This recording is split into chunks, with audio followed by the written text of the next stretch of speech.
Live only on The Zone, August 16th, Moses Itauma, the next heavyweight superstar, faces his greatest challenge, Dillian White, back to remind the world he's not done yet. Itauma versus Whyte. Click the link in the description to buy now.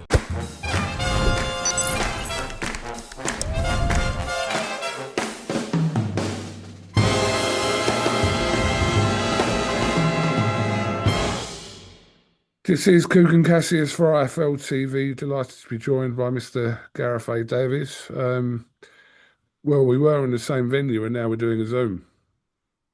And it's also about 5 a.m., isn't it? Absolutely. It is 5. No, it's 6 a.m.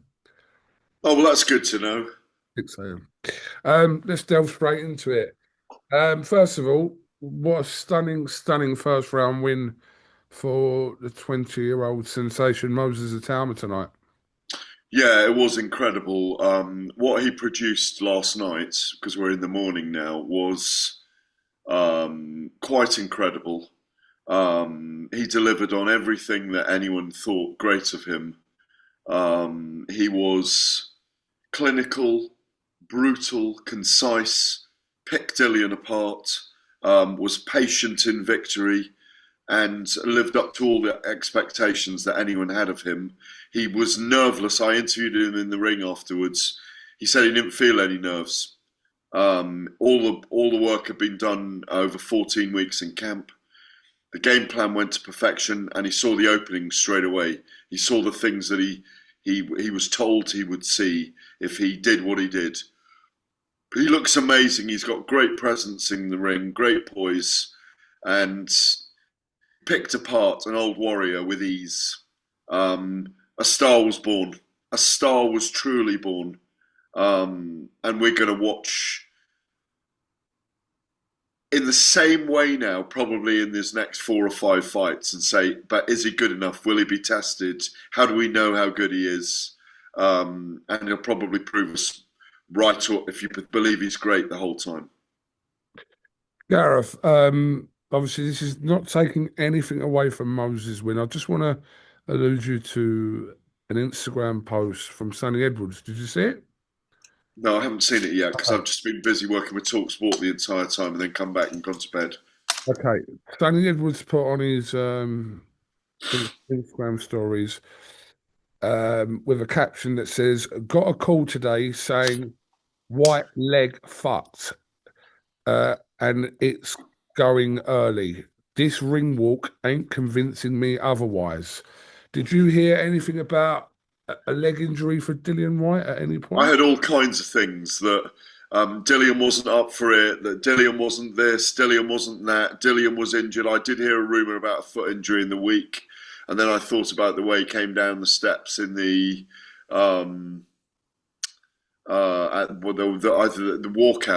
workouts rather. I just don't think he was capable of keeping the young man off him.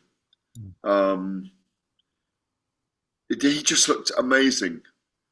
But my view on Dillian was I did hear that he had a bad leg, but I didn't know to the extent of what the injury might have been. He didn't look like an injured fighter in there.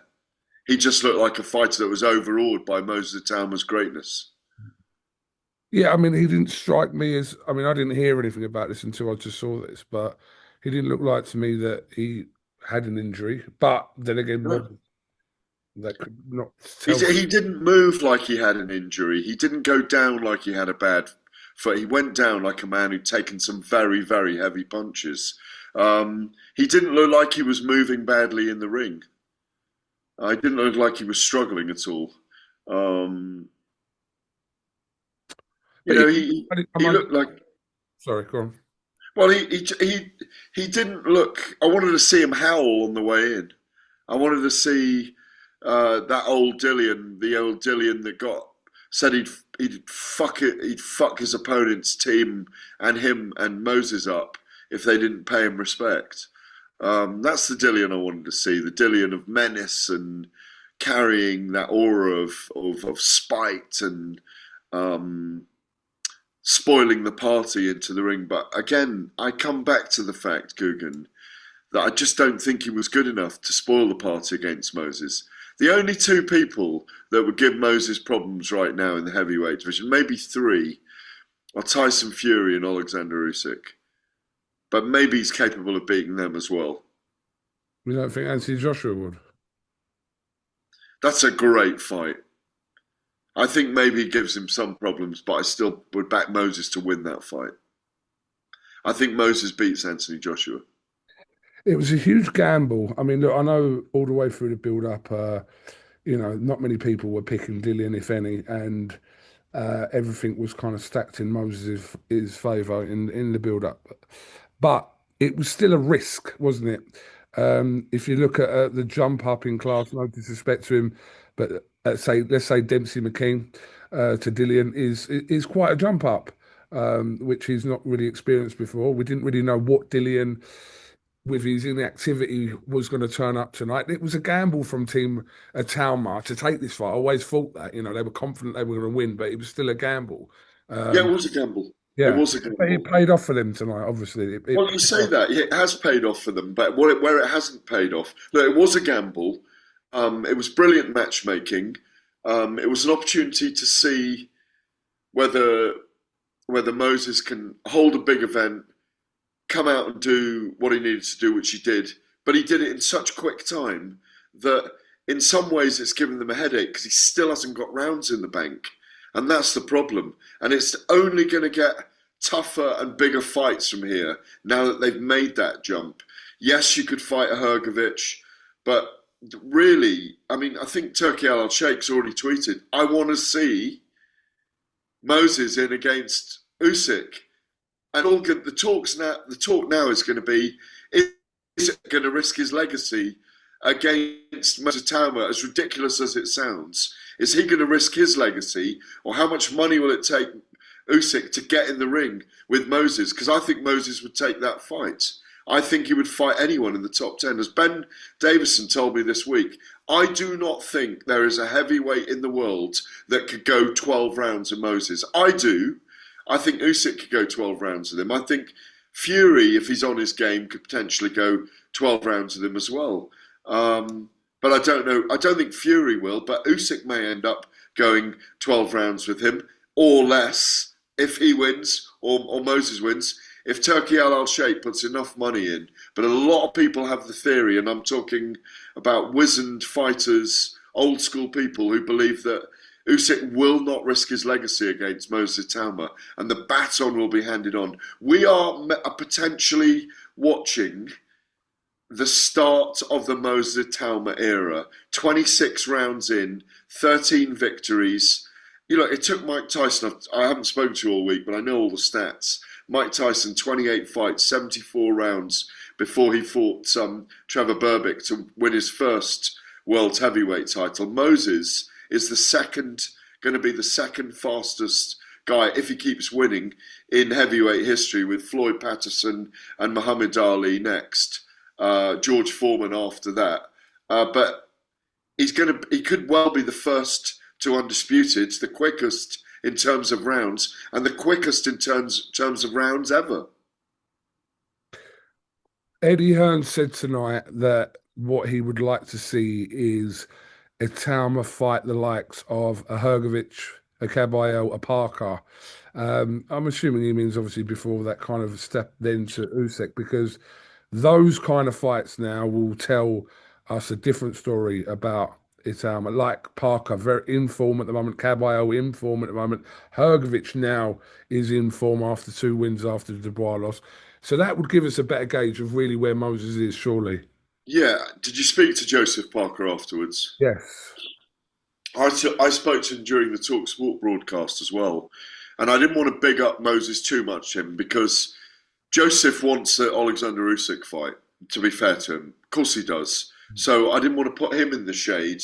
But he said, that Moses did look outstanding. He looked fast and precise and dangerous. But Joseph was expecting Moses to do that.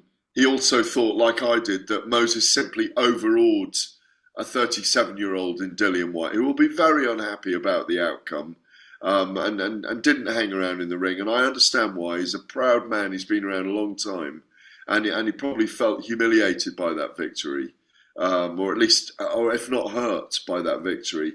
I know you've had a message from him, and that he's physically okay though, isn't he? Yeah, I had a message from him probably about 2 hours ago now. Yeah. But to answer your question about Hrgović is a really good call, but that cut eye, they want to get Moses out again soon, in my view, this year, 2 more times potentially, or certainly once at least.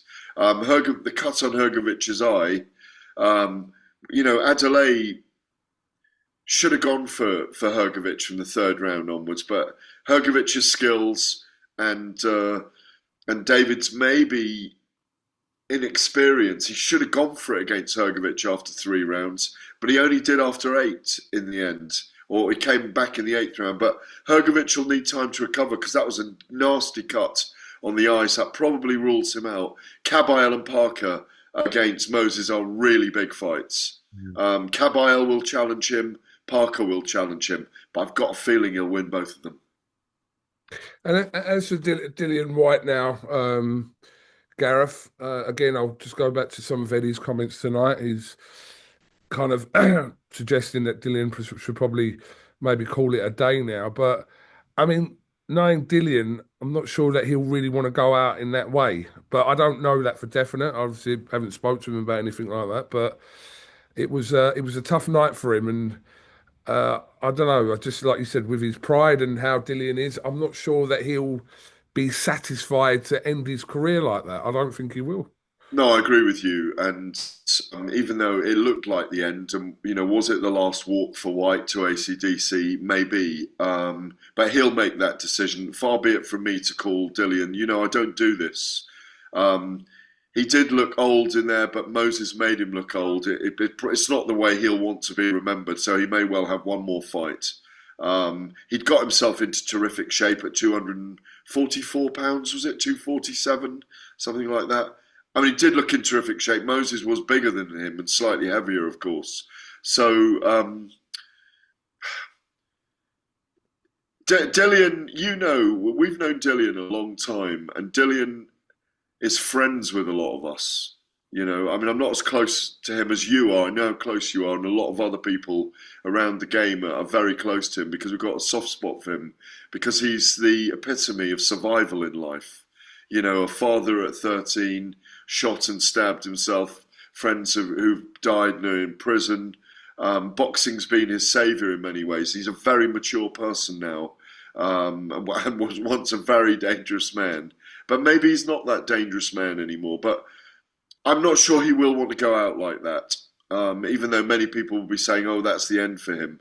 It may not be, and that decision lies in his body and in his mind.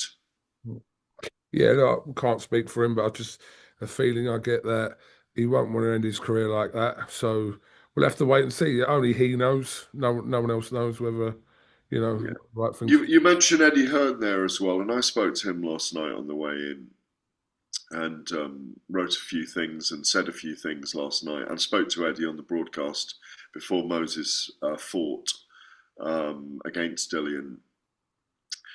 And Eddie's saying that the Anthony Joshua fight with Jake Paul is becoming more and more of a reality, and that Joshua may end up earning £80 million. And I think, I don't blame Eddie. He's a promoter. I don't blame Eddie. He's got to make money. I don't blame Anthony Joshua because it's a yes. I don't blame Jake Paul either, because it's a commercial behemoth. But athletically, it's not a match. And it's not an exhibition, it's going to be a fight. And, Eddie's talking about Jake Paul, getting sparks out by Anthony Joshua. I don't think we should sanction it.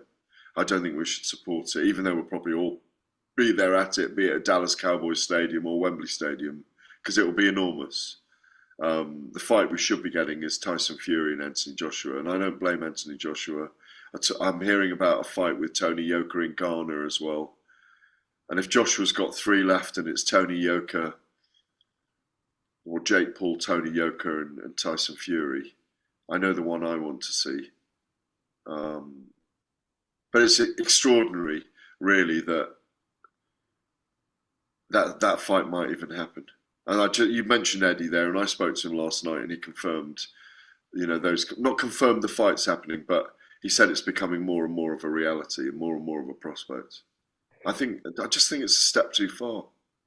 We spoke to him numerous times over the last few days, and I said to him, "What do you give it out of 10 of 8 happening?" He said 8. So yeah.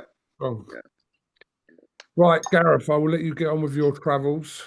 Right, so the big question is, and it's not whether I shower or not now, which I obviously will before I go to the airport, is whether I go back to bed for 50 minutes to sleep, or just pack my bag and head to the airport. What are you doing?